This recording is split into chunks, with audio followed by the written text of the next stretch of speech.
Today, I'd like to continue our discussion of the book Undoing the Knots by Maureen O'Connell.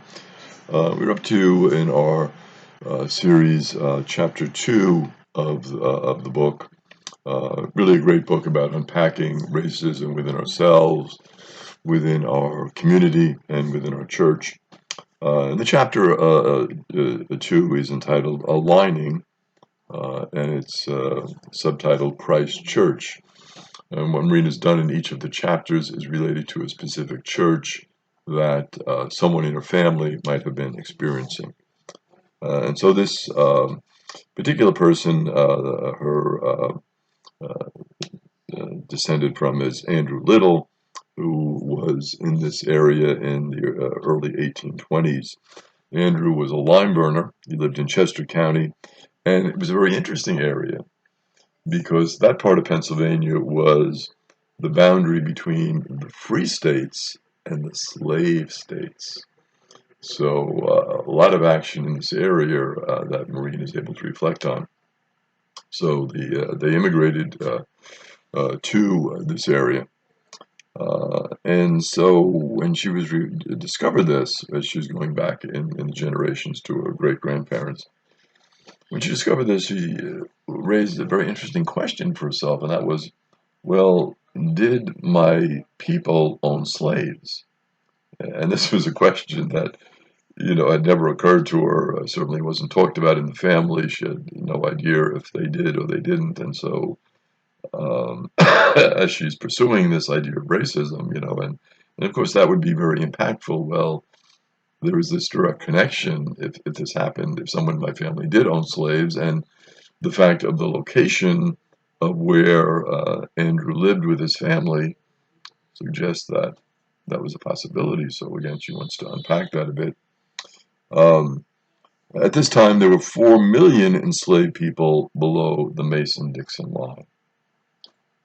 So again, this huge number, 4 million people. When you think about it, so this is a huge operation. This isn't 100,000, 200. This is 4 million people were enslaved. It shows you the breadth of slavery in our country. We tend to think of slavery as maybe it was just like a minor deal, but I mean, this is major stuff. 4 million people. Philadelphia, which wasn't too far away from where they lived either, in Chester County, Philadelphia was the home to the largest freed black population in the United States. We always tend to think of New Orleans maybe more as the center of the freed black population, but actually it was Philadelphia, which is very interesting. However, a little bit further south in Baltimore, at this time there were more than 200 registered slave traders. Again, it shows the extent of the slave trade. If there were 200, I mean, this is a big number. This is not a little diddly operation here. This is substantial. 200 slave traders at this time, trading people that are brought from, Africa and other areas. I mean, awful. In 1688, so this is way before 1820, where Andrew is involved. 1688, the world's first anti-slavery movement with the Quakers and the Mennonites of Germantown Village, just outside of Philadelphia. So again, it would show why this idea of so many freed slaves being in Philadelphia, in the fact that there was this strong movement against slavery located very close to Philadelphia. And as a fruit of this anti-slavery movement in the Philadelphia area, in 1780, which was just after the Revolution, 1780, the Pennsylvania Assembly passed the world's first piece of abolition legislation. So here we have this area, we have this anti-slavery movement, and we also have, of course, this legislation passed. So very impressive what's happening here in the Philadelphia area. And this legislation was called the Gradual Abolition Act. and it required the manumission of all enslaved people in the Commonwealth of Pennsylvania by 1808. And so again, there was this very aggressive movement to end slavery in 1808. And when you think about that, 1808, this is way before the Civil War. This movement to free people who were enslaved. Now, in 1780, when this legislation was passed, you might say, well, what was the situation like in Pennsylvania? In 1780, there were 142 slaveholders and 470 enslaved people who were living in Chester County. So it shows that it was quite extensive in the area that Andrew was living in Chester County. So the possibility of him having slaves that Maureen is investigating here certainly could have happened. I mean, you have quite a substantial number of slaveholders here in the county. But 20 years later, so this is after the Gradual Abolition Act was passed, 20 years later, there were only 58 enslaved people in Chester County. So as Andrew comes into the situation and is living here in Chester County, there is this gradual turn away from slavery that was initiated by this legislation.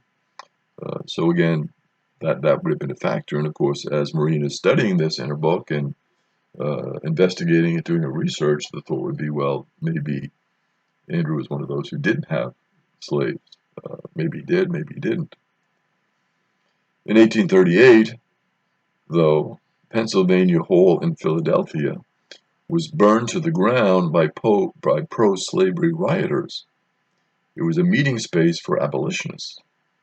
So the act is passed in 1780, but then you have 58 years later, you still have pro-slavery people in the area who are rioting against this and saying, well, the abolitionists are meeting here. We don't want this. We want slavery to continue. Let's burn down their meeting space. And so you can see the tension that existed even within a very progressive community. And obviously Philadelphia would have been the most progressive area since it passed the first legislation to outlaw slavery. But yet there's still, underneath that, groundswell of pro-slavery agitators because they burned down this meeting space. So the back and forth, we sometimes think, legislation is passed, this is good, the situation is over, everything is going to calm down, we're going to move the country in another direction. Not necessarily true. Legislation is passed, and legislation is a good thing. We should pass, legislation to outlaw things like slavery and to deal with social ills.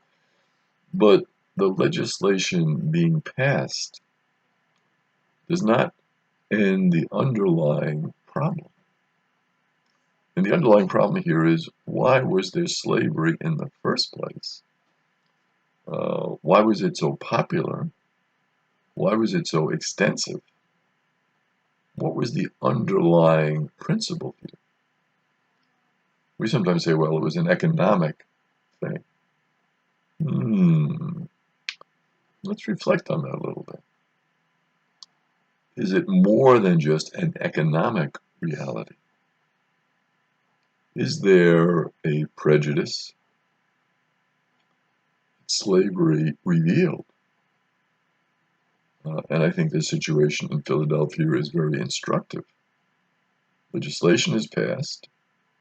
It's now 58 years later, a substantial amount of time after the legislation. But you still have this reality existing. Something I think to ponder and to think about.